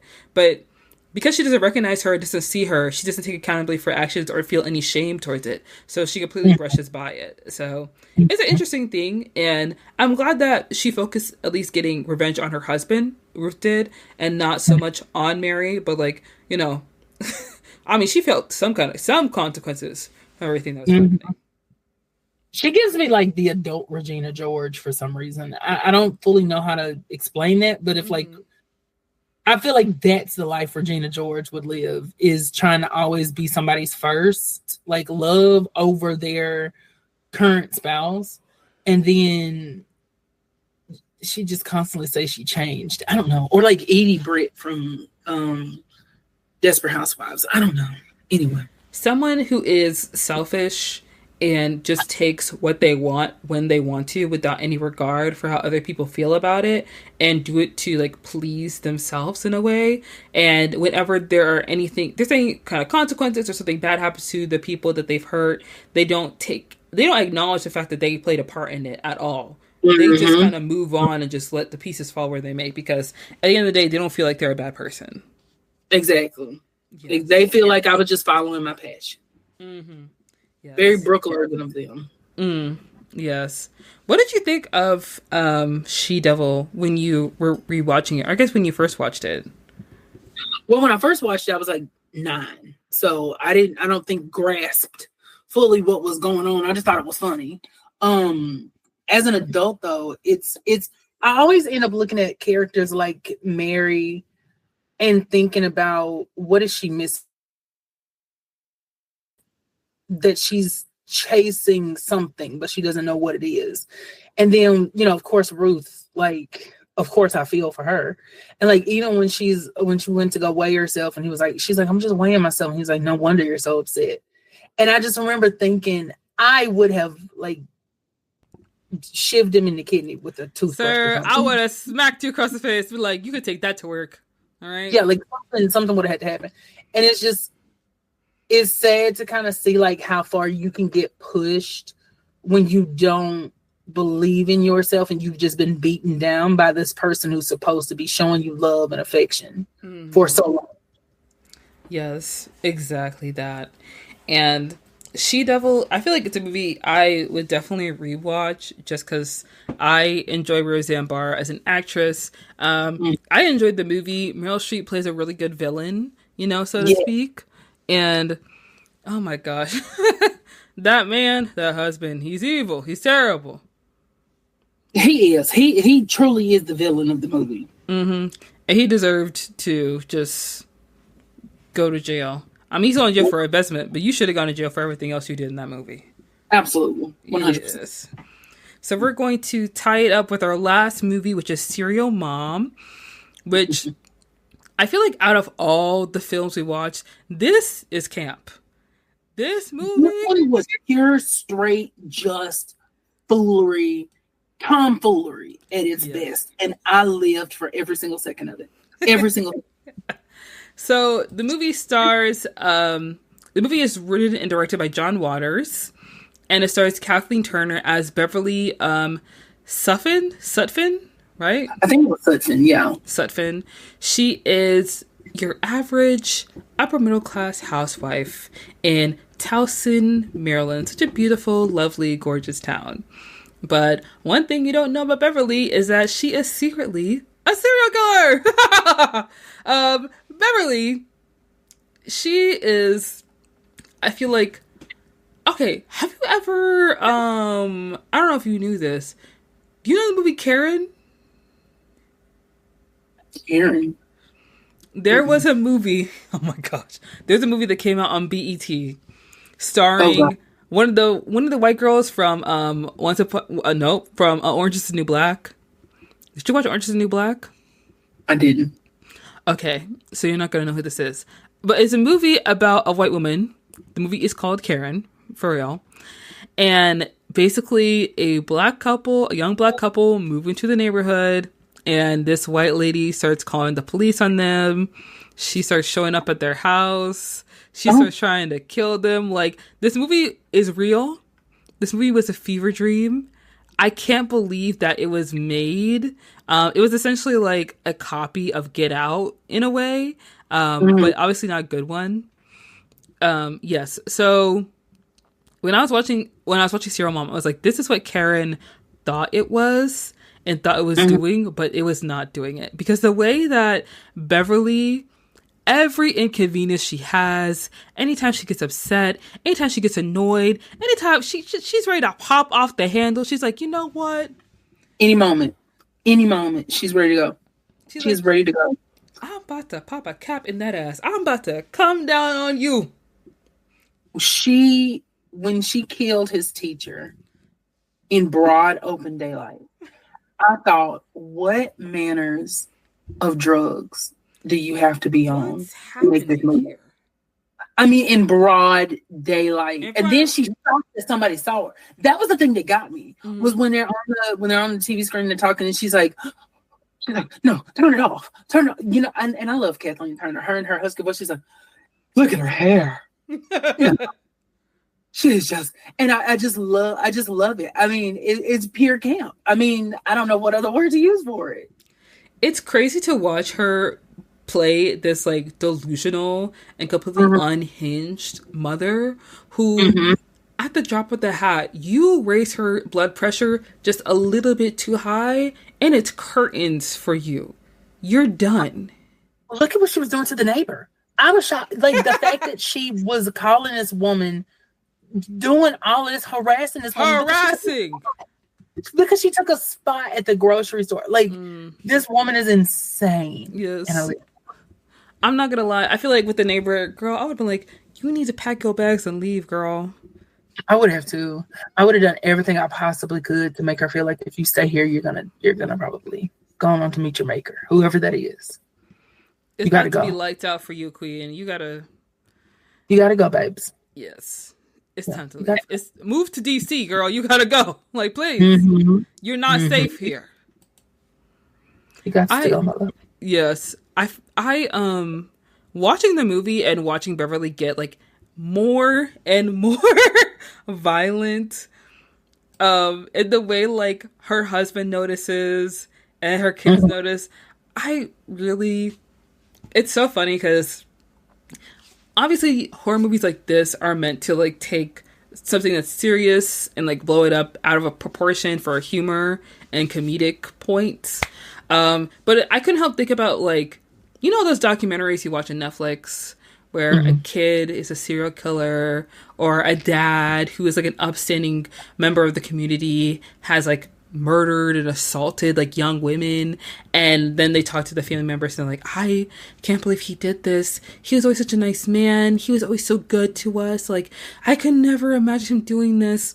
In watching Serial Mom, I'm not surprised that Beverly is a killer, because you cross a white woman on a bad day, she will murder you. Yeah. She will. Look at how I think what was funny about it was the fact that she doesn't like people chewing gum, right? She doesn't like people to say certain cuss words, but then she'll sit down with her son and watch a movie about people's hearts being ripped out and be like completely into it. And I was just thinking, this is not concerning to y'all. This is not strange to y'all. This is not worrying. This hypocrisy that she's going to sit here and watch this, but then you can't cuss in her house. Like, what? Of course, like, parents live on hypocrisy. Like, kids know this. But the way that Beverly is so... She obviously plays two different personas. Like, the person she is in public versus the person she is in private. Two very different people.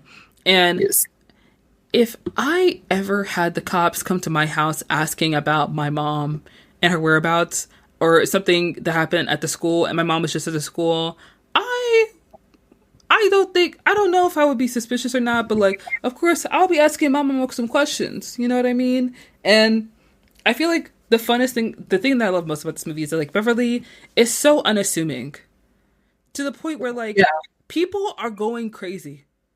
Like her family is going crazy because they don't know what to do. I love the way she like turns it on and turns it off. And I love when people will be like, oh, what happened? When they know exactly what happened because they did it. And I love the fact that Beverly will just stop and be like, oh, did you hear about that? That's so terrible. Like, she's the one that brings it up. And it's like, girl, now you're doing too much. Not you want to be a center of attention. Not you want to be the topic of conversation. She said, baby, give me my props, please. Did you guys hear about that? Like, that was so terrible. Girl, hear about it. Wow, you were there. You like, perpetuated it. Be like, we all stood there and watched it as it happened. What do you mean? Did we hear about it? Yes, we were there when he was run over by the car. We saw you. Like, I love it. I love it. The delusion. Oh my gosh.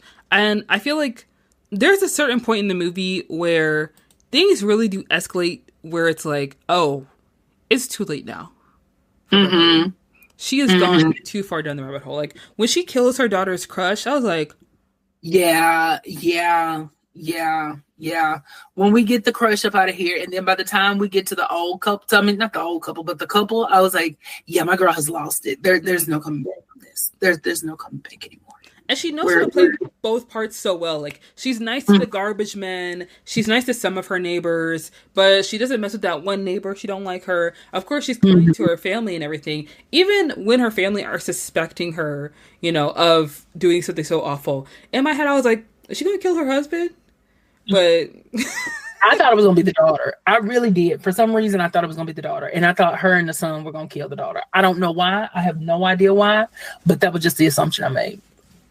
I like that even though Beverly is a serial killer, she is a serial killer that is just protective over her family. And also, I think over her piece, like over her space, like she wants everything to look a certain way, to be pristine, to be like a beautiful and like well kept together, you know? Mm-hmm. So if it's Mm-hmm. not in a way where she sees it as like pristine and picturesque, then she will get rid of it. If it doesn't fit her vision, then Mm-hmm. 86 it, get it out of here, you Yeah, know? absolutely. And it the movie is so campy, especially when they get to the heavy metal rock concert. Yes. Yes. Oh my god, that scene! I actually like was sitting and watching it. I was like, "This can't be real." Like, Like, is this actually a part of the movie? There were so many parts. The part for me where I was just tickled was when she was having intercourse with the husband. I just like calling it intercourse. And like they're like bouncing off the bed. I mean, like literally like levitating up off the bed. I was yes, so tickled because I said, "Girl, what are y'all doing? What do you have going on?" it's her bloodlust, you know. Mm-hmm. Mm-hmm. She just got a little turned on after she killed that man. That's all. Yeah, it keeps her spry, it keeps her young, you know. Mm-hmm. Mm-hmm. You know, some people they drink celery juice, some people do Pilates. I kill people, you know. I murder people, and we'll do it again probably. Yeah, it's a little quirky, it's a little fun. Mm-hmm. I'm not like the other girls. I'm not like other moms, you know. I'm a cool mom. I'm a A cool killer. mom. Mm-hmm. Yes. So basically Beverly, she kills a bunch of people, y'all. She kills so many people that when I was trying to do the notes for how many people she killed, I was just like, let's just make it vague as possible because I can't take down how many people she killed, why she killed them, how it happened. Like, it's everybody. You cross her, you look at her wrong, she gonna take That's you it. out. That's it. That's it. She has no face to it. She'll kill anybody. And so then she goes on trial, you know, Mm-hmm. and the trial is a joke. It's Yeah. it's a joke. No one's thinking. I mean, they're taking it seriously, obviously. Also, at one point, the detective was interested in the daughter, and I was like, "Sir, you need to step back. Like that's a Like child." move away from. But then she was in college though. That was the thing that tickled that kind Mm, of confused me because at first I was thinking that they were like both in high school, but mm. the daughter was in college, and I was like, "Are we sure about that? Are we sure?" Because I don't know, it was something. And then Shaggy from Scooby Doo, it was so strange. It was just weird. Also, I'm asking myself: is it college? College? We're talking about college. Are we talking about freshmen? I was assuming freshman. I was thinking Mm, probably freshman because she was still living at home, stuff like that. So I was assuming she was still fairly young. yeah. So the trial comes, and you would think it would be a slam dunk. You know, Beverly is messy. She's killing all these people. She don't care about no cameras. She don't care that it's daylight. She don't care if people see her. Like, she on the run. She does whatever she wants to. Like, literally, she is just living her life. And throughout the trial, things just keep going wrong. Mm, The only witness they have is the girl that saw her kill the teacher, but she was high. yep, She's been yep. high the whole movie, apparently. She ain't got no time to sober up. And then Uh, Suzanne Turner shows up, which tickled me no end. Wait, Suzanne, who? Suzanne Summers, Chrissy Snow from Three's Company. Oh, yes. Isn't she the blonde lady or like the really high Uh-huh. woman? Yeah. Yes. Yep. It is so funny. When I was watching the movie, she walks in and the detective it just goes dumb. Mm-hmm. It's like, you're incompetent. Give me your gun and badge right now. Like, Like, sir, be serious here. Please, for the love of God, be serious. this is an easy case. This is a Mm-hmm. simple case. I Mm-hmm. gave you a case you could win. And Exactly. and what are we doing? We're going to let her go free. Mm-hmm. Mm-hmm. Huh? And she defends herself. That's the thing about it. It's not even like somebody else did it for her. She did it herself. Also, that part when she flashed that guy, I was like, oh,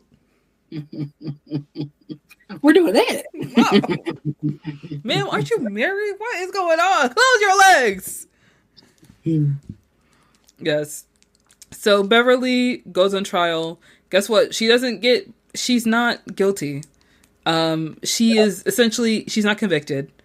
Despite the fact that there is so much evidence against her. Like, I know it's the 90s, but like, y'all have to have security cameras somewhere. Somebody had to have something. She Like was there's not no being way, careful. no at all. She was literally doing stuff out in the open. She didn't care. With she wouldn't put a mask on or anything like that. She's just doing it. So There leaving has to be fingerprints. DNA on the scene, like. Mm-hmm. Mm-hmm. But we come to the close of the film where we find out that Beverly killed one of the jurors. I think it is.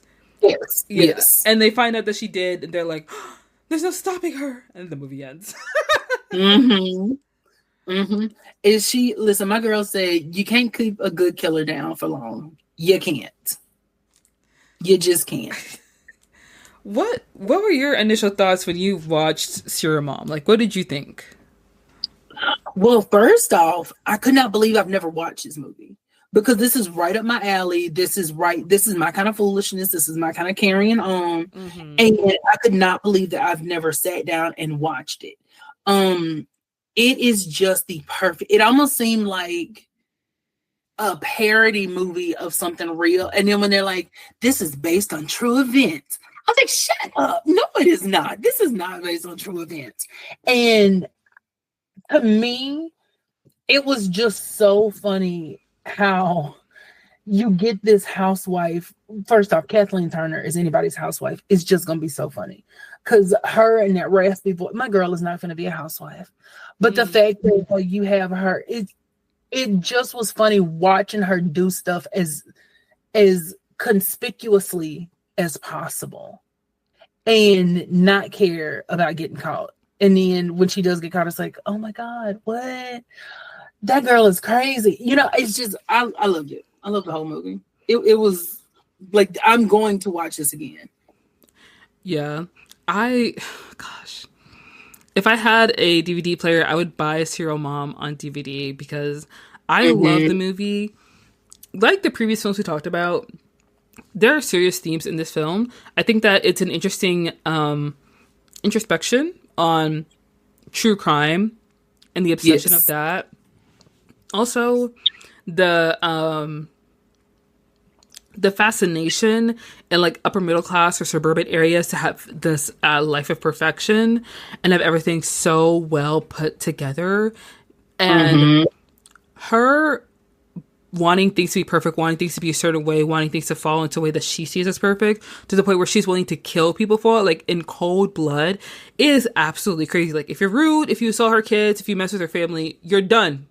You're gone. She's going to kill you. It's either with a fire poker, with a car, with dental tools.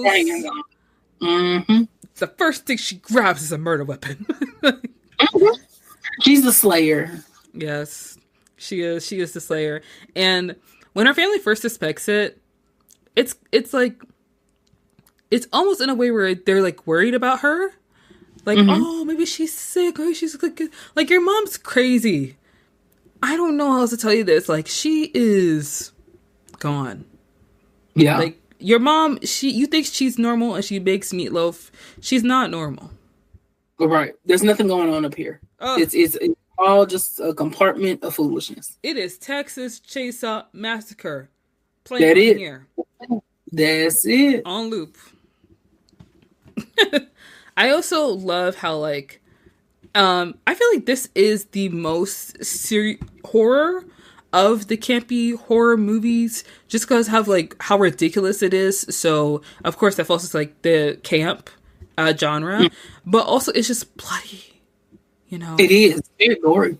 Oh yeah, it's very gory, very bloody, and it feels more like a horror movie than like the other ones, where like there are some sci-fi elements in Death Becomes Her, and then in She-Devil, it's like revenge. You know what I mean? Yeah. But this one, it is like straight murder, but it's murder to like the 10th degree. Yes. I think because it's direct murder. It's there's no, in Death Becomes Her, really the only person that gets hurt, killed, is both of them get killed. But what I'm saying is it's limited to them. Yeah. It's limited to like that circle of people versus we're just going around killing people. And so the death is more kind of what makes it funny for them as characters, but as opposed to something like this where she's literally killing people. Like, if you take away the funny factor, she's just killing people. and it's a whole different kind of, like, this one is one that I wouldn't let my child. I'd let my kid watch Death Becomes Her, but I wouldn't let my kid watch this. Not till they got a little bit older. Yeah. I can see why so many of these movies, like especially camp in general, is so beloved, especially like in the LGBTQ community, because like it's first female led. So there's that. There's amazing like graphics, and I think that with the costuming on a lot of the films, but also the fact that everything, it feels kind of like unnatural and like artificial, but that's okay because it lends itself to like ironic entertainment in a way, because of like the over the top acting, the stylistic choices, all of the exaggerated scenarios, it comes together to form the camp genre. And I think these three films do a really good job of just like being amazing examples of what camp really looks like, in a way where like it's not too campy where like you can't watch it, and it's interesting and the story's good, and it's also an original idea that lends to the campiness. Yes, absolutely. Absolutely. And there, you know, it goes to that idea of like the hyper feminine and not really suspecting that they'd be capable of something like this. So you get her, you know, you get the mom who's this, you know, ultra, like, it almost looked like it was from like Leave It to Beaver when the movie starts, you know, because, oh, cornflakes, dear. And then you get the juxtaposition of her like hunting this fly. And so it's like she couldn't hurt a fly, but then we're watching her hurt the fly. And then, you know, you get a movie like Death Becomes Her, where again you go back to the soft voices and the and whatever. But that's part of what like oomphs it up, is like watching this woman with the nails and the hair and the heels, and she's got like literally a shovel and she's like fighting. It's completely subverting that idea of what like feminine is, and leaning into, they may be ultra feminine, but look at what they can do. And even with something like She Devil, you know, the whole point is Mary Fisher is supposed to be this ideal woman. Oh, she's the ideal lover and this and that. But what happens when she gets the family? You know, what happens when she has these children in the house and the, you know, this thing that she's not wanting, but she wants to be a part of? What happens when that finds her? So I think that's another reason that it resonates so much, is kind of that taking that trope of like, this is how things are supposed to be, and kind of like pulling the rug from underneath it.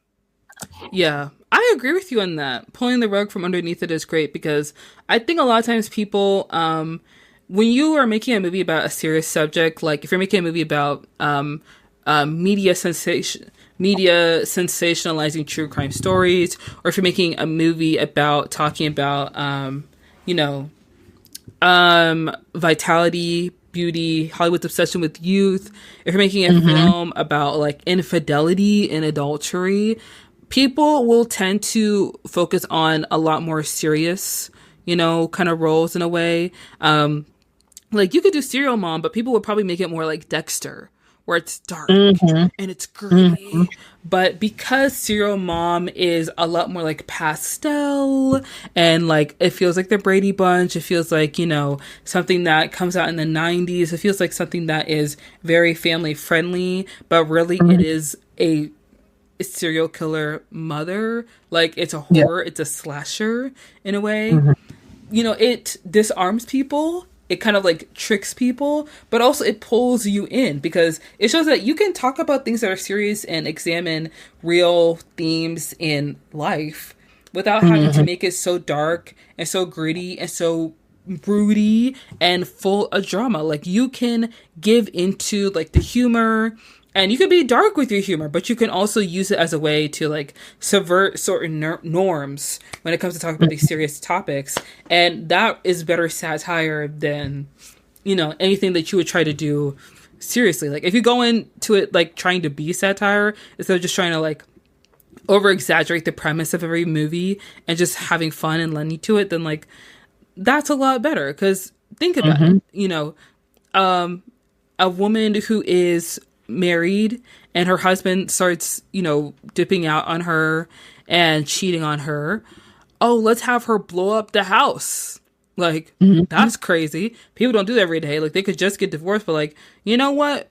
Let's blow up the house. let's go. Let's do the craziest thing. Let's just go completely to the top of the mountain. Yes. Let's let it all loose. Exactly. And I also like how like all the movies are about women who are kind of like empowered in a way. You know, I think we can make the case for Death Becomes Her that like these women find some kind of, you know, resolution in themselves with how beautiful they are and how they look. With She-Devil, it's a lot more obvious that it's a story of empowerment because Ruth is separating herself from her family and her terrible husband. Yeah, and then you have Serial Mom, where the mom just takes joy in killing people and protecting her family, you know? She's got the power in that situation, you know? People are probably underestimating her because she's this woman, and it's like she uses that to her advantage to get away with things. Like, she's not going to do that. No, she wouldn't. And then she does. Yes. So, no, you're absolutely right. Absolutely right. Yes. Do you feel like you have any final thoughts about the three movies in general, or I guess like campy horror films? I love this genre of movie / TV just because I don't like horror. But there's something so funny about watching something that is supposed to be horror and it's done in like the zaniest way. Or there's always something to kind of like pick apart and laugh at.